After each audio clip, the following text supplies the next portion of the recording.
Perkenalkan, nama saya Geruman dari kelas 8G dengan nomor urut 15. Di sini kita akan membahas tentang perlawanan bangsa Indonesia terhadap kedatangan bangsa Eropa. Bangsa apa sajakah itu? Ada 4 bangsa Eropa yang masuk ke Indonesia pada saat itu, yaitu bangsa Portugis, bangsa Spanyol, bangsa Inggris, bangsa Belanda. Pada tahun 1511, ekspedisi Portugis di bawah pimpinan Afonso de Albuquerque berhasil menaklukkan Maluku. Saya akan menjelaskan tentang perlawanan rakyat Sumatera Barat. Perlawanan rakyat Sumatera Barat atau Minangkabau. Awalnya perlawanan rakyat ini terhadap kekuasaan Belanda di Sumatera berkobar di Minangkabau atau Sumatera Barat. Perlawanan terhadap pemerintahan India Belanda tersebut dimulai dengan perang saudara antara kaum adat dan kaum Paderi. Pada tahun 1821, Belanda masuk dalam perselisihan kedua golongan ini. Belanda memihak kaum adat sehingga berkobarlah perlawanan kaum Paderi terhadap perlawanan Belanda. Pada mulanya, pimpinan Paderi dipegang oleh Tuanku Nan Receh, kemudian oleh Datuk Bendaharo, Tuanku Pasaman, dan Malim Basa. Malim Basa kemudian dikenal sebagai Tuanku Imam Bonjol.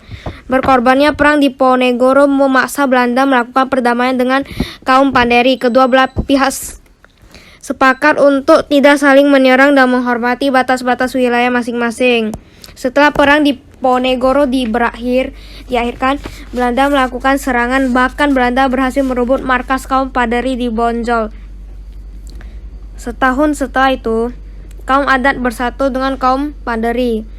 Pada tahun 1833 mereka berhasil merebut kembali kota Bonjol.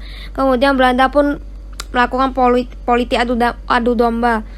Belanda mengirim Sentot Alibasya Prawirodirjo dan tentaranya yang telah menyerah di Jawa ke Sumatera Barat dengan tujuan perang melakukan pasukan Iman Bonjol melawan.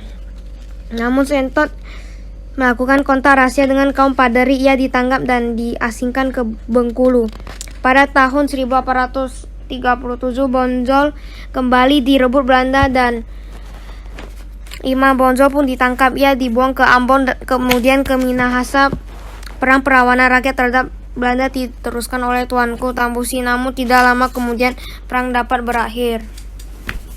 Perlawanan rakyat Sumatera Utara atau Tapanuli. Perlawanan rakyat Sumatera Utara terhadap Belanda antara lain terjadi di Tapanuli selama kurang lebih 29 tahun. Dimulai tahun 1878 dan berakhir tahun 1907. Belanda berusaha memperluas wilayah kekuasaannya setelah menguasai Sumatera Timur dan Aceh. Belanda menyerang dan berhasil menguasai kota Natal, Mandaling, Angkola, serta Sipiro yang berada di bagian selatan dan timur Tapanuli. Belanda menempatkan tentaranya di Tarutung dengan dalih melindungi para penyebar agama Kristen yang tergabung dalam Riju Hejending.